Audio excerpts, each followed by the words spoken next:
c'est justement de ne pas laisser banaliser l'idéologie militaire. Et là, nous allons avoir, vous avez fait allusion à un certain nombre de manifestations officielles pour la commémoration de 14-18.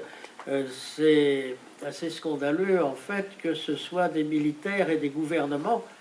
qui fassent cette commémoration, alors que ça devrait être réservé simplement à la société civile, aux familles des victimes et aux associations qui luttent pour que ça ne recommence pas. Nous avons écrit, vous le verrez dans l'Union pacifiste, un texte, publié un texte disant, demandant un appel à la décence, de façon à ne pas laisser faire ces commémorations comme si la guerre avait été quelque chose de tout à fait normal et qu'on pouvait en avoir d'autres après, et que ce serait justement simplement la société civile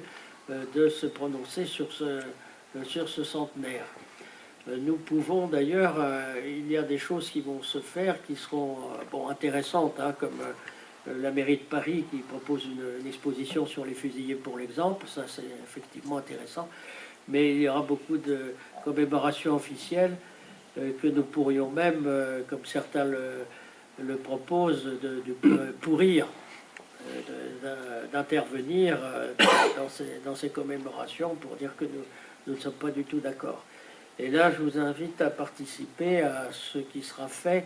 dans cette période, mais par des associations, par la société civile.